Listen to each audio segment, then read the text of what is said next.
Okay, so in the previous video, we learned about the mechanism of heartbeat, right? So this is our heart. And then there's SA node, there's AV node. So SA node will transmit the nerve impulse to the both of the atrial wall. So both of the atrial wall will contract, pump the blood into ventricles. And then the nerve impulse from the atrial wall now transmit to the AV node. AV node then transmit the nerve impulse to bundle of His, to branches of His, to Purkinje fibers, and then because Purkinje fibers is here, it now transmit the impulse to the wall of ventricle. Now the ventricle will pump the blood out to the heart, out from the heart, will pump the blood out from the heart. So this is about the mechanism of heartbeat. What you need to know is about the SA node, AV node, and you memorize the name, bundle of His, branches of His. Very easy okay. So today we will learn about the heart sound. So what is about the heart sound is maybe you got heard about lap dap. So today we are going to learn about how these sounds are being produced. So the lap, the first sound, this is the first sound. The first sound is the lap. So this is caused by the closing of tricuspid and bicuspid. So this is tricuspid. This is tricuspid valve. This is bicuspid valve. And when these two valves close, it produces lap sound. What is the function of the valve? It prevents blood flow. It prevents blood flow, and it maintains the blood flow in just one direction.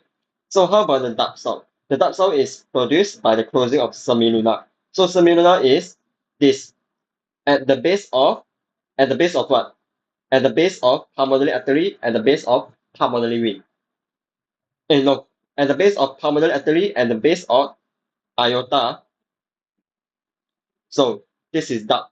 This is called semilunar valve.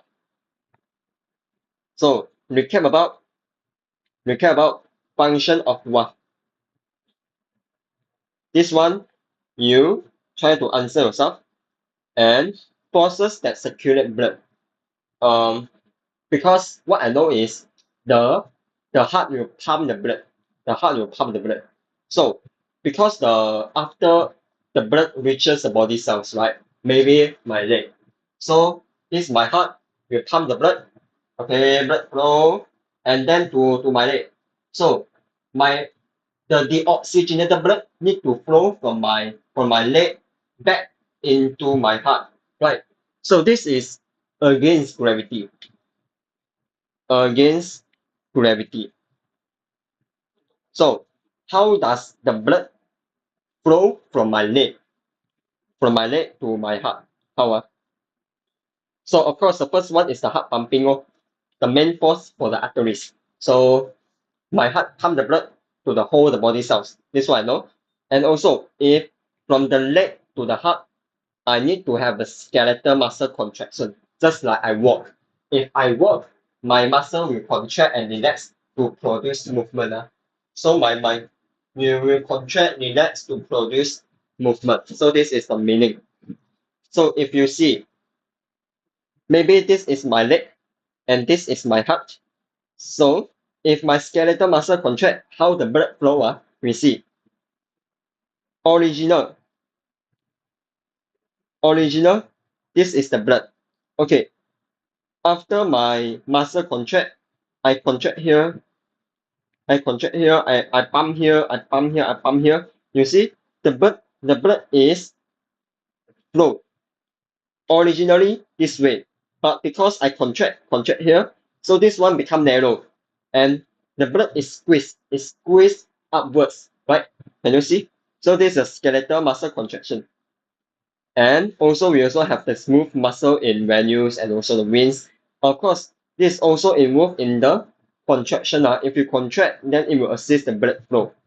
And the fourth one is the valve. The valve, it ensures one-way flow to the heart. It ensures one-way flow to the heart. So if like today, now your skeletal muscle contracts, your skeletal muscle contract. So this one is skewed. The blood is squeezed to transfer upwards, right?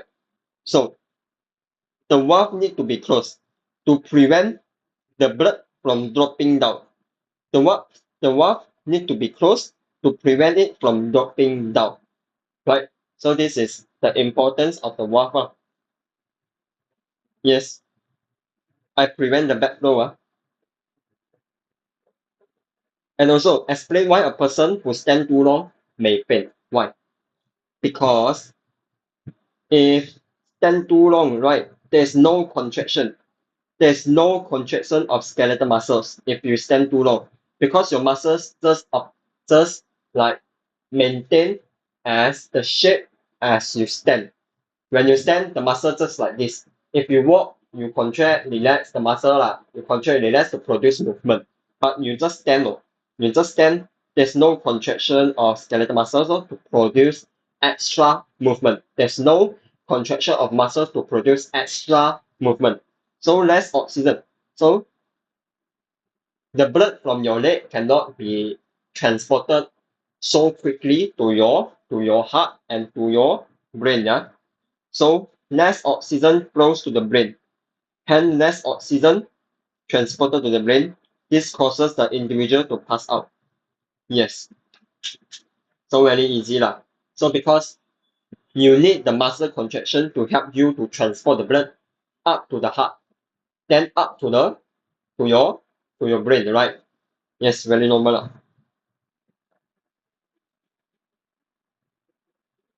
Okay, that's all. Okay, thank you.